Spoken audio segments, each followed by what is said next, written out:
Live व्यवस्था के पुस्तक 26वीं अध्याय को ध्यान करें। इस 26वीं अध्याय में लिखा गया हुआ वचनों की संख्या 46।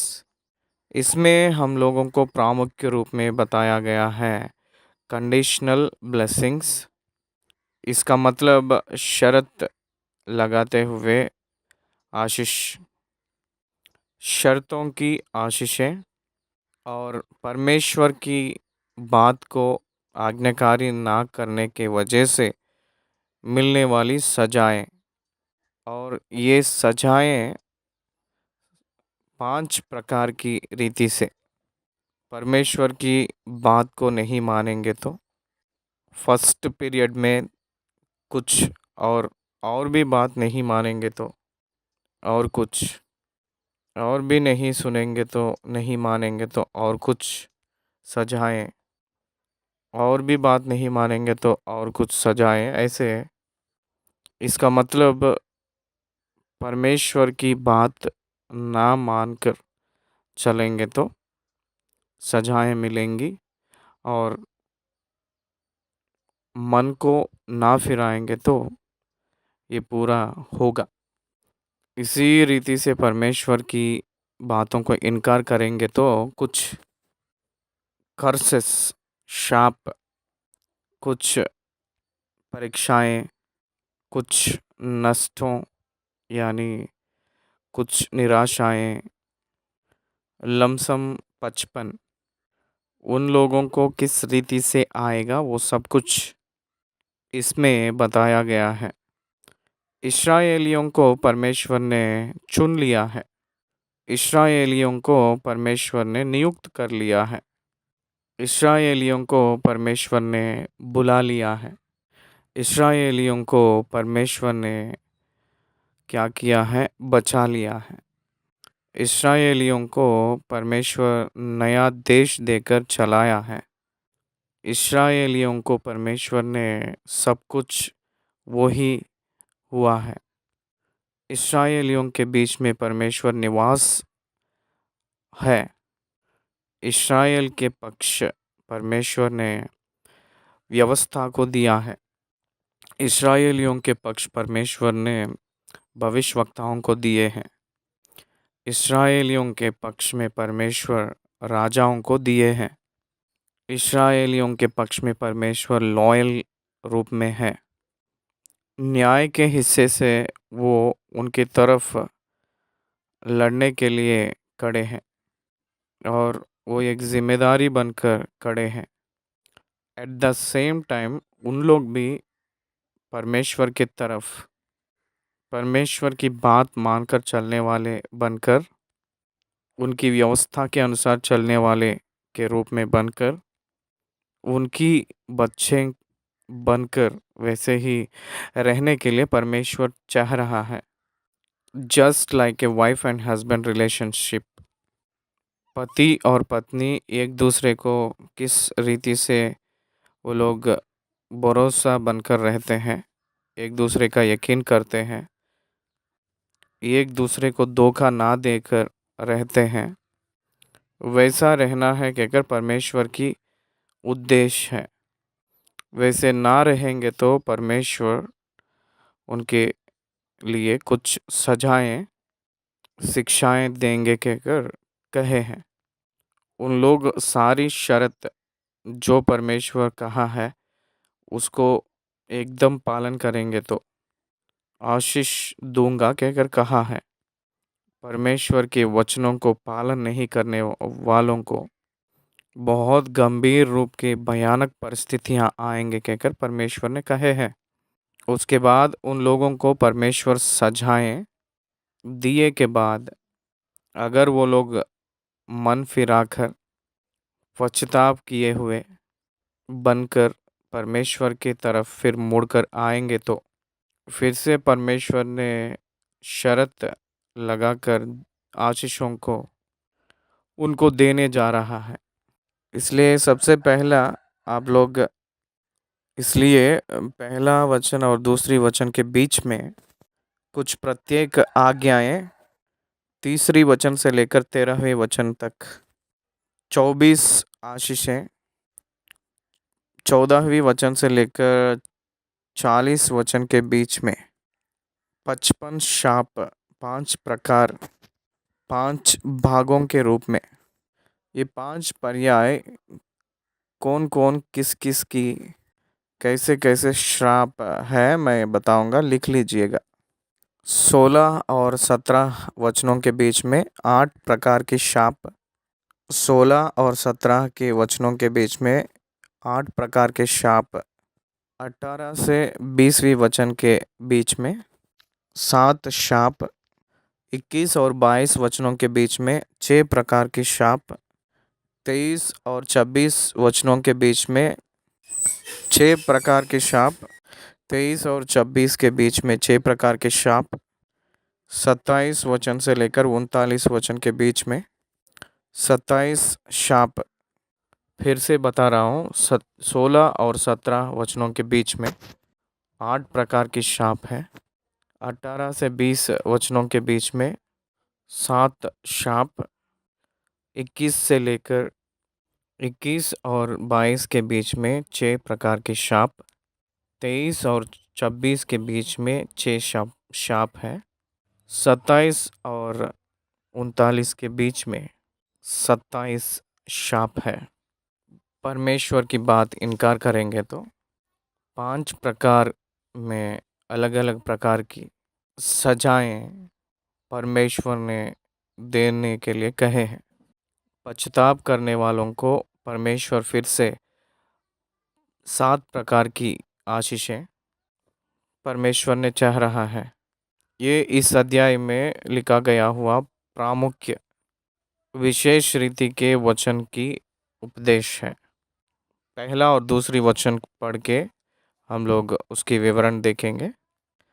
तुम अपने लिए मूर्तें ना बनाना और ना कोई खुदी हुई मूर्ति या लाट अपने लिए खड़ी करना और ना अपने देश में दंडवत करने के लिए नक्काशीदार पत्थर स्थापित करना, क्योंकि मैं तुम्हारा परमेश्वर यहोवा हूँ। सबसे पहली आज्ञा, मुझे छोड़ और कोई परमेश्वर तुझे नहीं रहना है। तुम पृथ्वी पे हो, आकाश में हो और पृथ्वी के नीचे जल के नीचे हो। कोई भी नमूना, कोई भी आकार को किसी को तेरे परमेश्वर करके नहीं मानना। It is the primary and basic and important first commandment. मैं ही परमेश्वर हूँ, मुझे छोड़ और कोई भी तुझे परमेश्वर करके नहीं मानना। इस्राएलियों को 10 आज्ञाएं दिए हैं परमेश्वर ने मूसा के ज़रिए। 10 आज्ञाओं में सबसे पहला, मैं ही परमेश्वर हूँ, मुझे छोड़ और कोई परमेश्वर तुझे नहीं रहना। दूसरी आज्ञा, किसी का भी मूर्त नहीं बनाना है। तीसरी आज्ञा, उनकी नाम को व्यर्थ रूप में नहीं इस्तेमाल करना। चौथी आज्ञा, विश्राम दिन को पालन करना है। यहाँ दूसरी आज्ञा और चौथी आज्ञा को बताते हुए आ रहे हैं। तुम अपने लिए मूर्तें ना बनाना है। अब तक भी परमेश्वर को मूर्तियों के पूजा का मतलब उनको अच्छा नहीं लगता है, उनको पटती नहीं है। परमेश्वर मूरत में अपने आप को नहीं देखना चाहता है, क्योंकि वो जीवित परमेश्वर है। लेकिन मूरत निर्जीव है। वो लकड़ा का हो, वो पत्थर का हो, वो सोने का हो, वो लोहे का भी हो, कोई भी हो, मूरत को जीव नहीं है। मूरत के अंदर जीवन नहीं है। आँख है लेकिन देख नहीं पाती है। कान है लेकिन सुन नहीं पाती है। नाक है लेकिन सूंघ नहीं पाती है। हाथ पैर रहती है लेकिन वो चलती नहीं है और काम भी नहीं करती है। इसलिए परमेश्वर की विरुद्ध है मूरत। परमेश्वर जीवित है और मूरत निर्जीव है, कंप्लीट एंटी वन। इसलिए परमेश्वर को मूरत मतलब नहीं पसंद है। लेकिन हिंदुत्व में मूर्त की पूजा की वजह से हम लोग परमेश्वर के चरणों में पहुंच सकते हैं, परमेश्वर के पास पहुंच सकते हैं कहकर सोचते हैं। इसका मतलब कुछ लोग कहते हैं कि निग्रह के लिए मूर्त लगा लिए कहकर कहते हैं। निग्रह के लिए मूर्त को लगाने का ज़रूरत नहीं है। वो मसीह वालों में, यहूदिया में और यहूदिया में और इस्लाम में भी यही है। इसलिए मूर्त को नहीं बनाना है। ये एक कमांडमेंट है। It's most dangerous if you violate it you will be killed. और ना खुदी हुई मूर्ति या लाट अपने लिए खड़ी करना और ना अपने देश में दंडवत करने के लिए नक्काशीदार पत्थर स्थापित करना, क्योंकि मैं तुम्हारा परमेश्वर यहोवा हूँ। आपके देश में ही मूर्त नहीं रहना है। आपके देश में ही सजीवित यानी जीवन परमेश्वर मैं मुझे आप लोग मूर्त के रूप में नहीं बदलना है। कुछ जानवर के रूप में बदल दिए हैं कहकर रोमियो के पत्री पहला अध्याय में पौलुस ने लिखे हैं रोमियो को। उस प्रकार के लोगों के ऊपर परमेश्वर की क्रोध आने वाली है कहकर पौलुस ने कहे हैं। इसलिए मूर्तियों की पूजा निषिद्ध है। ये हिंदू के मित्र लोग सुनकर दुखित मत हो जाइए, क्योंकि परमेश्वर की वचन जो कहती है वही हम कह रहे हैं। परमेश्वर की वचन क्या कह रही हैं? मूर्तों को ना बनाना है। In the old testament and also in the new testament God did not allow in the idol worship. परमेश्वर मूर्तियों की पूजा नहीं चाहता है। तुम मेरे विश्राम दिनों का पालन करना और मेरे पवित्र स्थान का भय मानना। परमेश्वर के पवित्र स्थान को भय मानना है कहकर लिखा है, क्योंकि विश्राम दिन में पवित्र स्थान जो है वो परमेश्वर की मंदिर है। सारी पुराना नियम यीशु मसीह क्रूस पे छठवीं बात जब तक नहीं कहें तब तक वो उस पवित्र मंदिर में परम पवित्र स्थान को और पवित्र स्थान के बीच में जो रखा गया हुआ पर्दा रहते हुए उनके सम्मुख को गायब करके रखी है, ढाँप के रखी है। हर एक साल मूसा जब से ये बातें कहे थे तब से लेकर हर एक साल प्रधान याजक ने जाति प्रायश्चित का दिन लोगों के लिए निर्वहन करते हुए आए हैं। इसीलिए मंदिर को सम्मान करने के लिए कहे हैं, उनकी पवित्र स्थान का भाई मानने के लिए कहे हैं। आजकल मंदिर नहीं है। Church building is not the temple of God.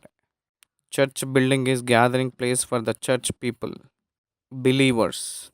जो लोग विश्वासी लोग इकट्ठा होने के लिए स्थान ही है, लेकिन परमेश्वर जो निवास करने का मंदिर आज नहीं है।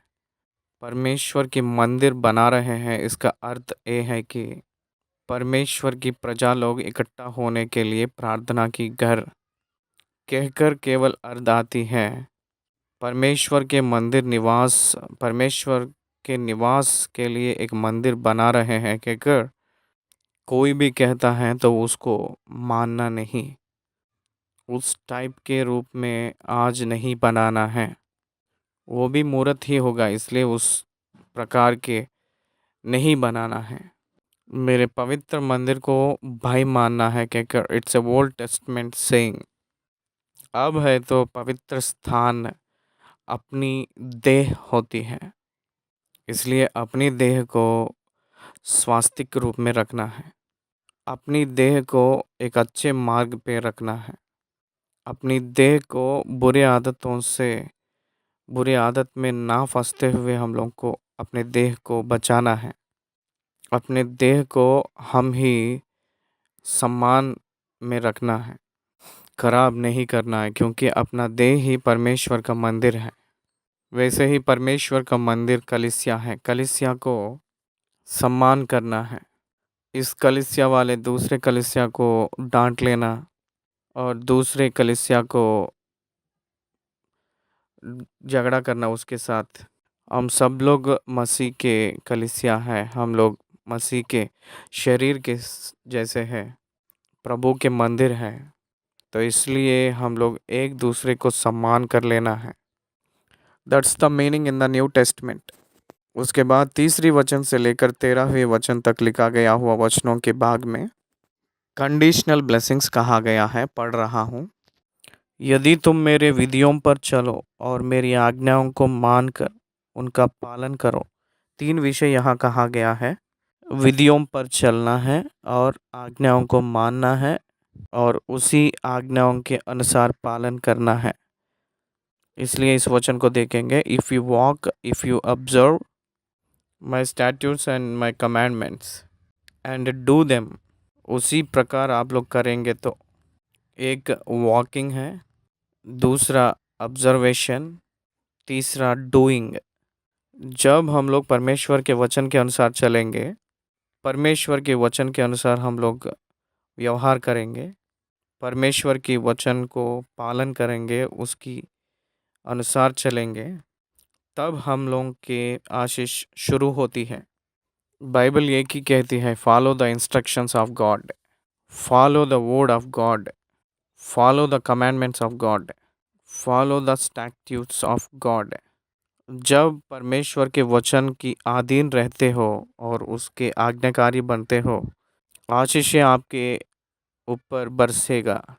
क्या क्या है देखेंगे। तो मैं तुम्हारे लिए समय समय पर मेघ बरसाऊंगा, अकाल नहीं पड़ेंगे अगर बरसेगा तो। तथा भूमि अपनी उपज उपजाएगी और मैदान के वृक्ष अपने अपने फल दिया करेंगे। यहाँ तक कि तुम दाख तोड़ने के समय भी दावनी करते रहोगे और बोने के समय भी भरपेट दाख तोड़ते रहोगे। और तुम मनमानी रोटी खाया करोगे और अपने देश में निश्चिंत बसे रहोगे। और मैं तुम्हारे देश में सुख चैन दूंगा और तुम सोओगे और तुम्हारे कोई डरने वाला ना होगा। और मैं उस देश में दुष्ट जंतुओं को ना रहने दूंगा और तलवार तुम्हारे देश में ना चलेगी।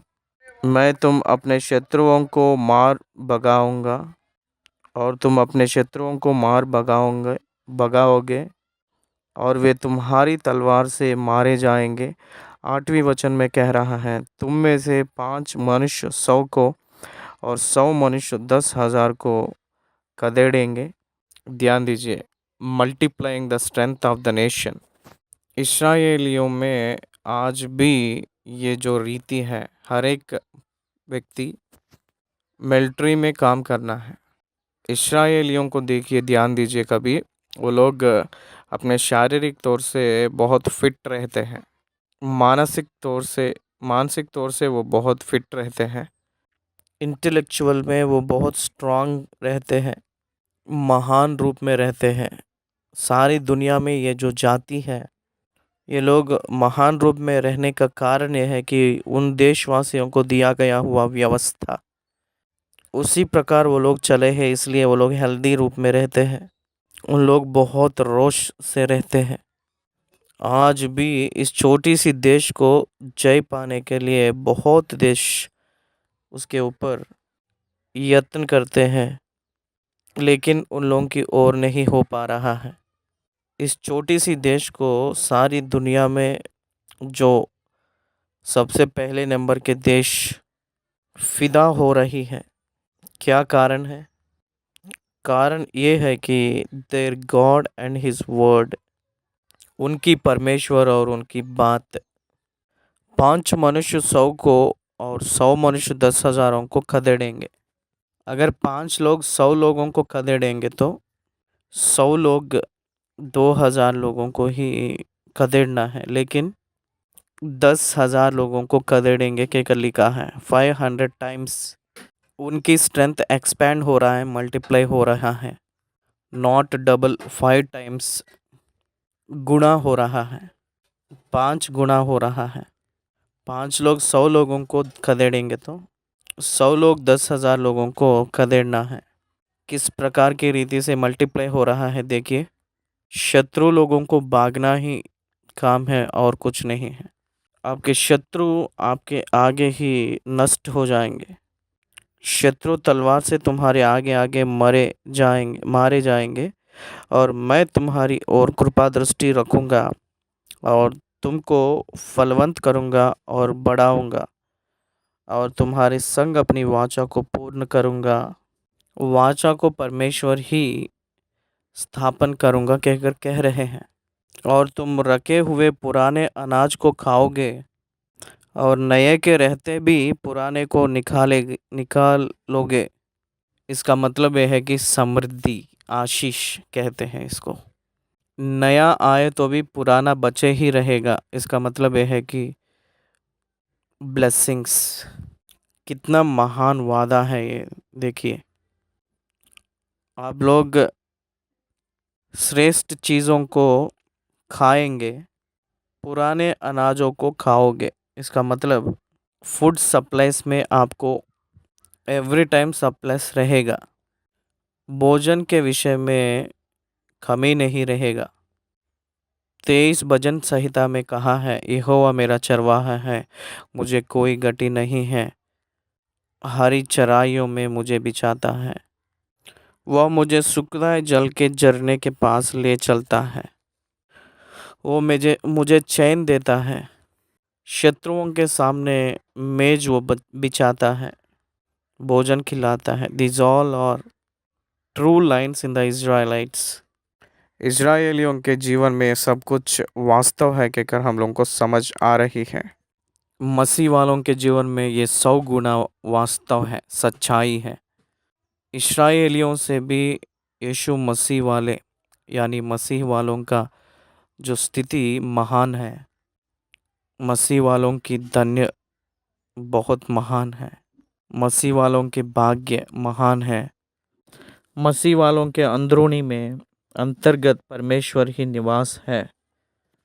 और मैं तुम्हारे बीच अपना निवास स्थान बनाए रखूँगा, और मेरा जी तुम से द्रोणा नहीं करेगा। कितनी धन्य की बात है ये। मेरी जी तुमसे घृणा नहीं करेगा। मैं आपके बीच में रहूँगा और आपके साथ चलूँगा, और मैं तुम्हारे मध्य चला फिरा करूँगा और तुम्हारे परमेश्वर बना रहूँगा, और तुम मेरी प्रजा बने रहोगे। कितनी महान वादाएं हैं ये। मैं आपके बीच में रहूँगा, मेरा निवास स्थान आपके बीच में बना के रखूँगा, और मैं तुमसे घृणा नहीं करूँगा कहकर कह रहे हैं। मैं तो तुम्हारा वह परमेश्वर यहोवा हूँ जो तुमको मिस्र देश से इसलिए निकाल ले आया कि तुम मिस्रियों के दास ना बने रहो। और मैंने तुम्हारे जुए को तोड़ डाला है और तुमको सीधा खड़ा करके चलाया है। What a great God. Jehovah को परमेश्वर के रूप में जो पाते हैं वो जन कितनी धन्य है, सच्ची में धन्य है मेरे प्रियो। जुआ को तोड़ डाला है।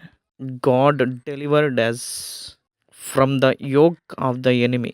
शत्रु के जुआ अपने ऊपर ना रहकर उस जुआ को तोड़ डाला है। जुआ को तोड़ डाला है, हम लोगों को स्वतंत्रित किया है। What a great mystery it is.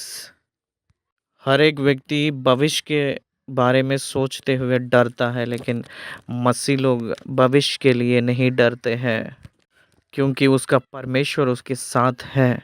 अच्छा पिता को पाया हुआ हर एक बेटा कभी भी डरता नहीं है पिता के जरिया। वैसे ही पिता स्वर्गलोक में है, वो रहने के वजह से कोई भी मसीह डरता नहीं है और दुख नहीं होता है। मेरे 30 साल की सेवकाई के दिनों में मैं बहुत लोगों को तनख्वाह हो, पेमेंट्स हो, किसी को भी कुछ देने के समय जब आती हैं, मैं कभी भी डरा नहीं है। मैं परमेश्वर के ऊपर भरोसा करके रखा हूँ। परमेश्वर उस सब को रखा है। माई गॉड इज़ अलाइव। वो मेरे जुआओं को तोड़ डाला है, मुझे वो सीधा खड़ा करके चलाया है। सीधा चलाया है। समाज में मुझे इज्जत दिया है परमेश्वर ने। ये पूरा आशीष है कब? परमेश्वर की बात माने सो जब, परमेश्वर के बात के अनुसार चलते हुए जब, परमेश्वर के बात को सुनकर मानकर व्यवहार करते समय। 14वीं वचन से लेकर 39 वचन में लिखा गया है, वहाँ तक लिखा गया हुआ 55 शाप। कितने? 55 शाप। 5 टाइम्स। एक बार नहीं सुनेंगे तो फिर एक बार, फिर एक बार, और भी नहीं सुनेंगे तो और श्राप। मनुष्य का हृदय कितना कठिन है। कितने भी परीक्षाएं आए, कितने भी कष्ट आए, कितने भी जीवन में मुसीबतें आए, हाय मेरे जीवन में ये जो कठिन परीक्षाएं, कठिन समस्याएं, कठिन दुख मेरे पाप के वजह से पूरा हुआ है। मेरी जो अनाज्ञाकारिता के वजह से ये पूरा हुआ है कहकर मैं वचन को नहीं मानने के वजह से, वचन की आदि ना रहने के वजह से ये पूरा हुआ है कहकर कोई भी नहीं सोच रहा है। डिग्रीज ऑफ चैस्टाइजमेंट, सजाएं बढ़ाते हुए जा रहा है परमेश्वर ने, तो भी नहीं बदल रहे हैं प्रजा लोग। अगर बदलेंगे तो मैं फिर से आशीष दूंगा कहकर कह रहे हैं प्रभु ने। 14वीं वचन से लेकर 39वीं वचन तक लिखा गया हुआ वचनों के बीच में जो हम देखना है, यदि तुम मेरी ना सुनोगे और इन सब आज्ञाओं को ना मानोगे और मेरी विधियों को निकम्मा जानोगे और तुम्हारी आत्मा मेरे निर्णय से घृणा करे और तुम मेरी सब आज्ञाओं का पालन ना करोगे वरन मेरी वाचा को तोड़ोगे। 5 सिंस, 5 प्रकार के पाप। एक, बात नहीं मानना। दूसरा, आज्ञाओं को ना मानना। तीसरा, विधियों को निकम्मा जानना। चौथा, निर्णय से घृणा करना। और पांचवा, मेरी सब आज्ञाओं को पालन ना करके मेरी वाचा को तोड़ना। ये 5 प्रकार की पाप जो उन्होंने करेगा उसको सजाएं, 55 सजाएं। 16 और 17 के वचनों में 8 प्रकार की सजाएं हैं। पढ़ रहा हूँ, ध्यान से सुनिए। तो मैं तुमसे यह करूँगा, अर्थात मैं तुमको बेचैनी करूँगा, क्षय रोग और ज्वर से पीड़ित करूँगा और इनके कारण तुम्हारी आंखें धुंधली हो जाएगी और तुम्हारे मन अति उदास होगा और तुम्हारे बीज बोना व्यर्थ होगा क्योंकि तुम्हारे शत्रु उसकी उपज खा लेंगे और मैं भी तुम्हारे विरुद्ध हो जाऊंगा और तुम अपने शत्रुओं से हार जाओगे और तुम्हारे बैरी तुम्हारे ऊपर अधिकार करेंगे और जब कोई तुमको खदेड़ता भी ना होगा तब भी तुम भागोगे। ध्यान दीजिए, अगर 5 प्रकार के पाप अगर हम करेंगे ऊपर जो कहा गया है तो बाद में इमीडिएटली हम लोगों को जो मिलने वाली शाप यानी सज़ा, 8 प्रकार की सजाएं होती है इमीडिएटली।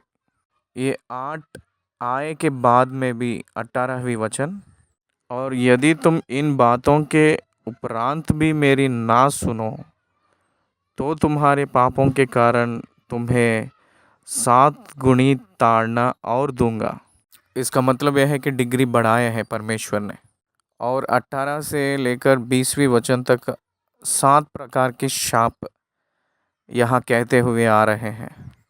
तो मैं तुम्हारे पापों के कारण तुम्हें 7 गुणी ताड़ना और दूंगा। मनुष्य कितनी बेकार व्यक्ति है, परिस्थितियाँ भिन्न रूप में रहे तो भी वो बदलता नहीं, परिस्थितियाँ वरिष्ठ होते समय भी वो बदलता नहीं, परिस्थिति बहुत गंभीर रूप में बदल रहा है तो भी वो बदलता नहीं।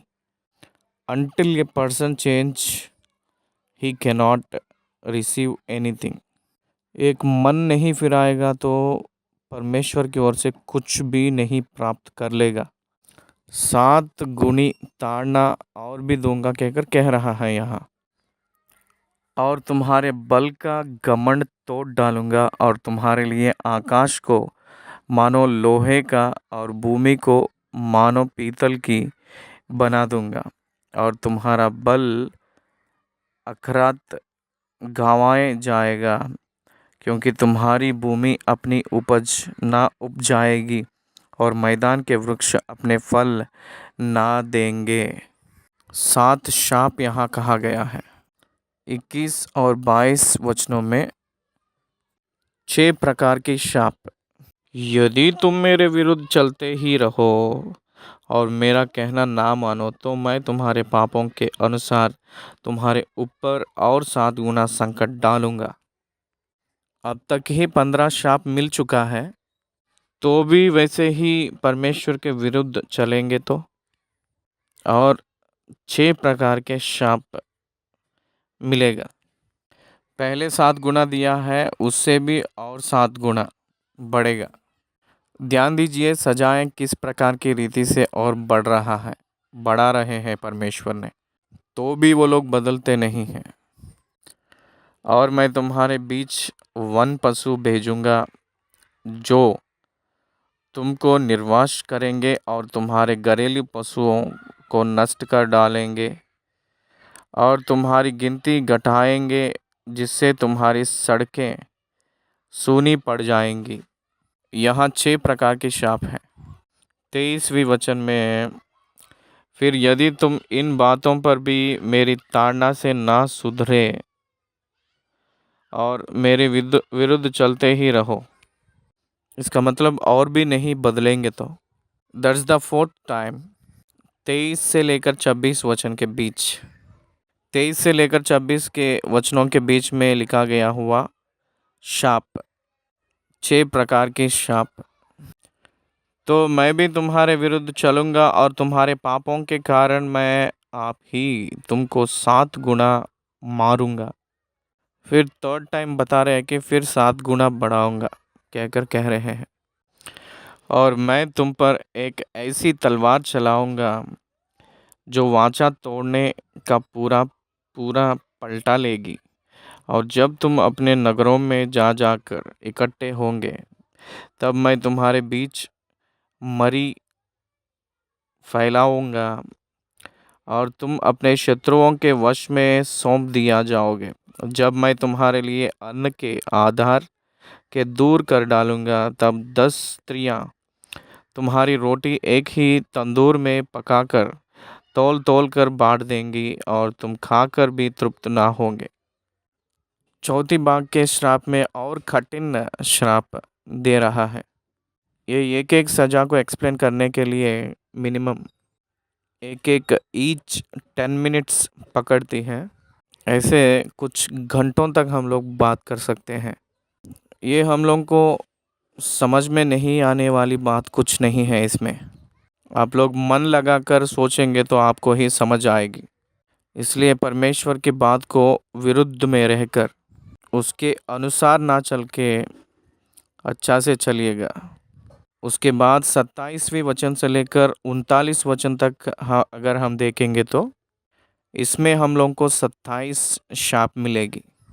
एक के बाद एक पढ़ लेंगे।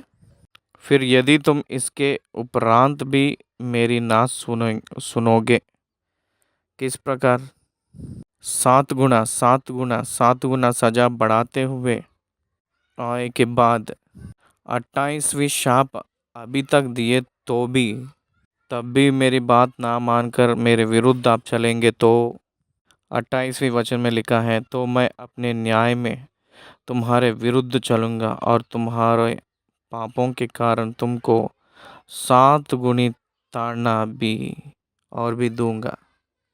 मैं न्याय में तुम्हारे विरुद्ध चलूँगा कहकर कहे हैं। This is the supreme punishments. मैं ही विरुद्ध चलूँगा कहकर कह रहे हैं यहाँ। अगर परमेश्वर ही विरुद्ध हो जाएगा तो कितना भयंकर रहेगा देख लीजिएगा। तुम्हारे पापों के कारण तुमको 7 गुणी ताड़ना और भी दूंगा, और तुमको अपने बेटों और बेटियों का मांस खाना पड़ेगा। देखिए कितना डेंजर है।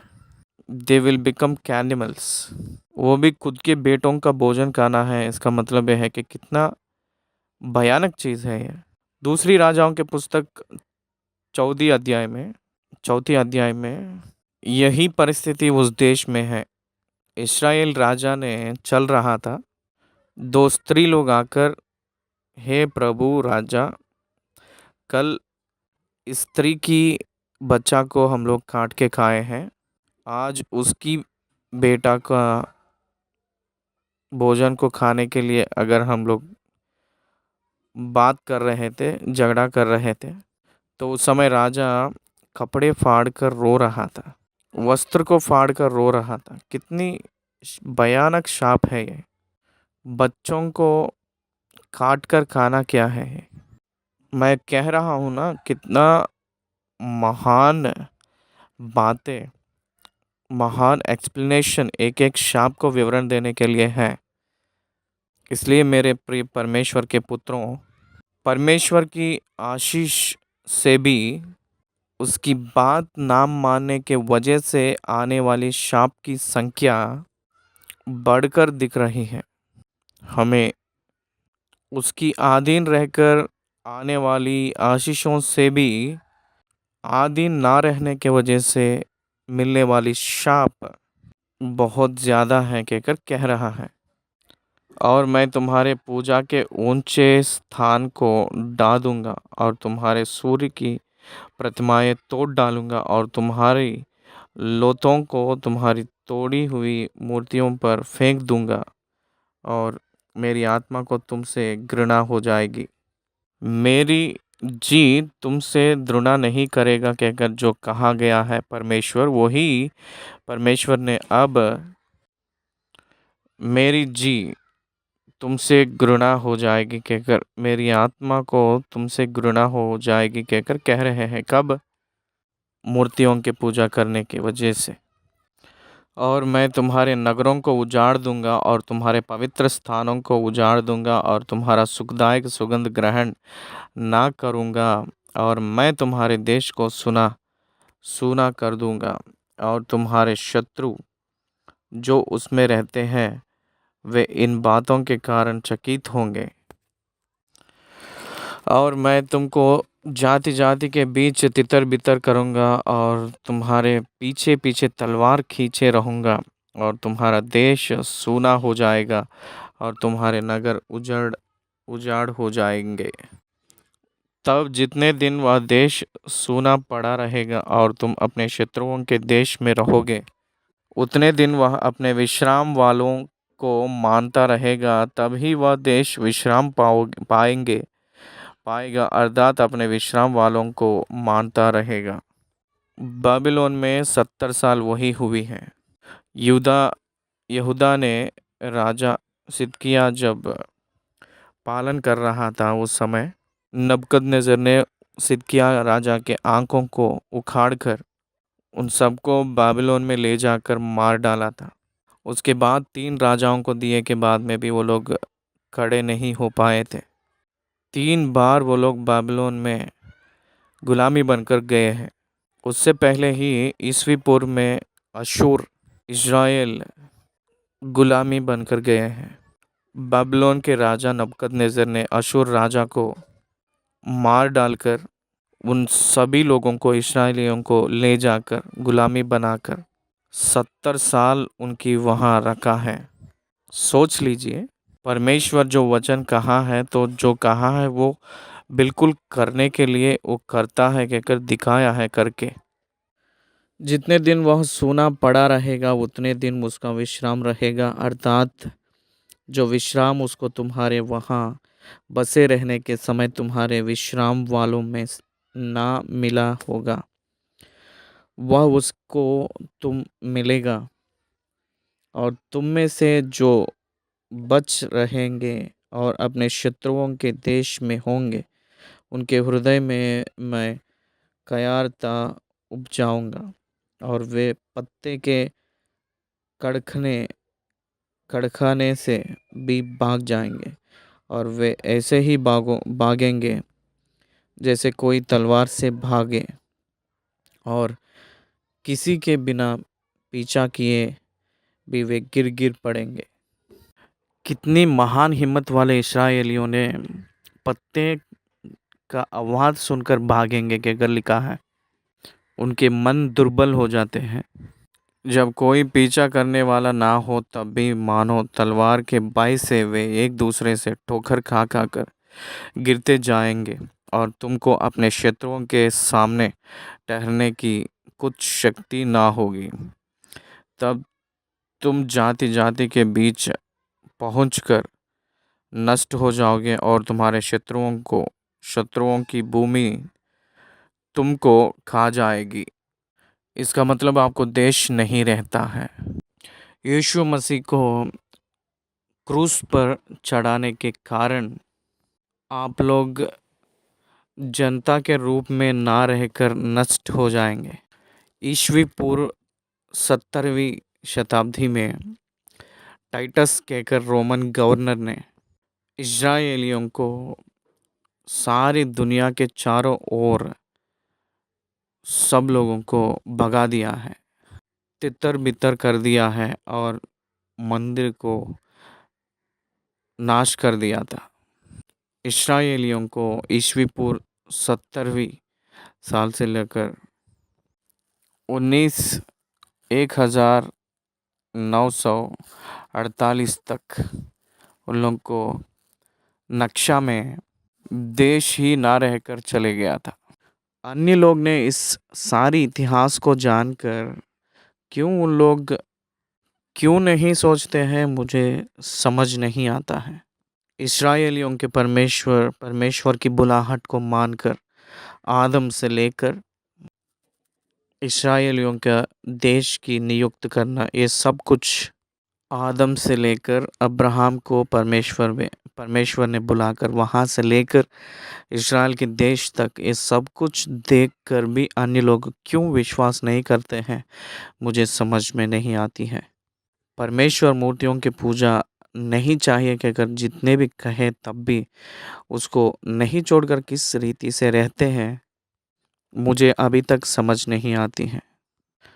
परमेश्वर की वचन नहीं रहे तो लोग नष्ट हो जाएंगे कहकर कहे हैं, इसलिए वचन नहीं रहेगा तो लोग कैसे जीवित रहेंगे। इसलिए केवल वचन ही यहाँ आदर है, वचन ही कांस है। इसलिए वचन को प्रचार करिए हर एक मसीह वाले। वचन के वजह से ही लोग परमेश्वर के पास आएंगे, और कोई मार्ग है ही नहीं। People will not saved by your social process. People will saved by your evangelism. Gospel प्रचार करने की वजह से ही प्रभु के पास आते हैं लोग। It is the most important. आपको देश ना रहने के जैसा हो जाएंगे आप लोग। यीशु मसीह मर गए सो जब उन लोगों को वही संभव हुई थी, और तुम में से जो बचे रहेंगे वे अपने शत्रुओं के देश में अपने अधर्म के कारण गल जाएंगे, और अपने पुरखाओं के अधर्म के कामों के कारण भी वे उन्हीं के समान गल जाएंगे। आशीषित होंगे कि विलोम की शब्द है कि गल जाना, आशीष की विलोम शब्द है कि शाप। परमेश्वर की बात को नहीं मानने वालों को शाप है, परमेश्वर की बात को मानने वालों को आशीष। एक बात में बता दिए हैं। 40 वचन से लेकर 46 तक देखेंगे। It is very important versus. ये पछताव के लिए और मन फिराव के लिए खास वचन है। पर यदि वे अपने और अपने पितरों के अधर्म को मान लेंगे, अर्थात उस विश्वासघात को जो वे मेरा करेंगे, और यह भी मान लेंगे कि हम यहोवा के विरुद्ध चले थे, इसी कारण वह हमारे विरुद्ध होकर हमें शत्रुओं के देश में ले आया है। यदि उस समय उनका खतना रहित हृदय दब जाएगा और वे उस समय अपने अधर्म के दंड को अंगीकार करेंगे। तब जो वाचा मैंने याकूब के संग बांधी थी उसको मैं स्मरण करूँगा, और जो वाचा मैंने इसहाक से और जो वाचा मैंने अब्री अब्राहम से बांधी थी उनको भी स्मरण करूँगा, और इस देश को भी मैं स्मरण करूँगा। पर वह देश उनसे रहित होकर सूना पड़ा रहेगा, और उनके बिना सुना रहकर भी अपने विश्राम वालों को मानता रहेगा, और वे लोग अपने अधर्म के दंड को अंगीकार करेंगे। पश्चाताप करेंगे तो मैं एक पापी हूँ, मेरे पाप के कारण ही ये सब कुछ आई है कहकर रियलाइज होंगे तो आप न्याय करने वाला है, मुझे याद कर ले कहकर अगर पूछेंगे तो वाचा को फिर से याद कर लेगा। ये पुराना नियम में कहे हैं, लेकिन नया नियम में वाचा को नष्ट करना ही नहीं है। आप कितना भी घोर पाप किए तो भी यीशु मसीह के पास जो वाचा नष्ट ना करते हुए आपके हृदय में लिख चुका है, इसीलिए आपके अंदरूनी में परमेश्वर की पवित्र आत्मा को आपके अंदर लिखवाया है। इसलिए आपको नाश ना होने के वजह से, नष्ट ना होने के लिए वाचा को पूरा किया है। इसलिए आप नाश ना होने के लिए परमेश्वर आपको सुरक्षा रख रहा है। मनुष्य ने वाचा को चला नहीं पाएगा कि अगर परमेश्वर ही खुद मनुष्य से अनकंडीशनल वाचा को नियुक्त किया है। That is new testament is unconditional, not conditional, it is a unconditional covenant with the believers. What a great mercy it is, what a great grace it is. कितना महान आशीष और सच्ची में अनुग्रह है ये। दयालु परमेश्वर हम लोगों के ऊपर दया दिखाया है। नाउ वी आर सिनर्स, रोमियो के पत्री 5वीं अध्याय में पौलुस ने कहे हैं, हम लोग पापी रहकर भी और भी हम लोग शत्रु के रूप में रहे तो भी यीशु मसीह अपने लिए मरा है। What a great God, what a great and wonderful covenant through Jesus Christ. यीशु मसीह के वजह से हम लोगों को जो मिला हुआ आशीष, कितने आशीष की वाचा हमको मिला है उसको याद करना है।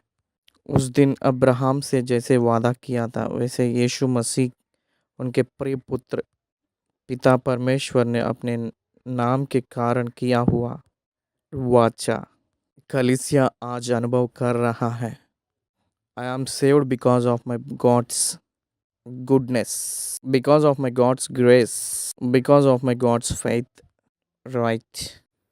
और यह भी मान लेंगे कि यह यहोवा के विरुद्ध चले थे, इसी कारण वह हमारे विरुद्ध होकर हमें शत्रुओं के देश में लिया आया है।